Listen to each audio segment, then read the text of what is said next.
अपने काम में माहिर बनो। एक बार की बात है, एक गांव में एक मूर्तिकार रहता था। वह बहुत ही खूबसूरत मूर्तियां बनाता था और इन्हीं मूर्तियों को बेचकर अपनी जीविका चलाता था। उसके पास एक 10-12 साल का बेटा भी था जो बचपन से ही अपने पिता के साथ मूर्तियां बनाने में रुचि दिखाता था। धीरे धीरे वह लड़का भी अपने पिता की तरह सुंदर मूर्तियां बनाने लगा। पिता उसकी बनाई मूर्तियों की तारीफ करते, लेकिन साथ ही उनमें कोई न कोई कमी भी निकालते। लड़का कभी इन आलोचनाओं से निराश नहीं हुआ। वह हर बार अपने पिता की बातों पर ध्यान देता और अपनी अगली मूर्ति में सुधार करता। धीरे धीरे उसकी मूर्तियां इतनी खूबसूरत बनने लगीं कि लोग उन्हें उसके पिता की ज्यादा दाम पर खरीदने लगे। पिता और बेटे का मतभेद। समय बीता, लड़का बड़ा हो गया और अब वह अपने पिता से भी ज्यादा कमाई करने लगा, लेकिन उसके पिता अभी भी उसकी मूर्तियों में कमियां निकालते थे। एक दिन लड़का गुस्से में अपने पिता से बोला, आप हमेशा मेरी मूर्तियों में कमियां निकालते हैं, जबकि मेरी मूर्तियां आपकी मूर्तियों से ज्यादा बिकती हैं। मुझे अब आपकी सलाह की कोई जरूरत नहीं है। उस दिन के बाद से पिता ने बेटे की मूर्तियों में कमियां निकालना बंद कर दिया। अब लड़का बिना किसी आलोचना के खुशी खुशी मूर्तियां बनाने लगा।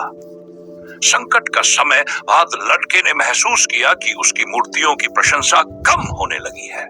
उनकी कीमतें भी गिरने लगी थी। परेशान होकर वह अपने पिता के पास गया और अपनी समस्या बताई। पिता ने उसकी पूरी बात सुनी और कहा, मुझे पहले ही पता था कि ऐसा होगा।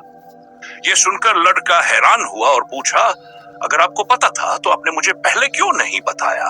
पिता ने मुस्कुराते हुए कहा, क्योंकि उस समय तुम समझना नहीं चाहते थे। मैंने तुम्हारी मूर्तियों में कमियां इसलिए निकाली ताकि तुम अपने काम से संतुष्ट न हो और हमेशा बेहतर करने की कोशिश करो। जब से तुमने अपनी मूर्तियों को परफेक्ट मान लिया, तुम्हारी प्रगति रुक गई। लोग हमेशा कुछ नया और बेहतर देखना चाहते हैं।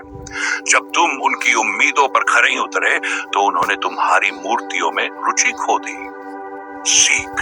लड़के ने अपने पिता की बात को ध्यान से सुना और पूछा, अब मुझे क्या करना चाहिए? पिता ने उत्तर दिया, हमेशा असंतुष्ट रहना सीखो। असंतोष ही तुम्हें अपने काम में सुधार करने के लिए प्रेरित करेगा।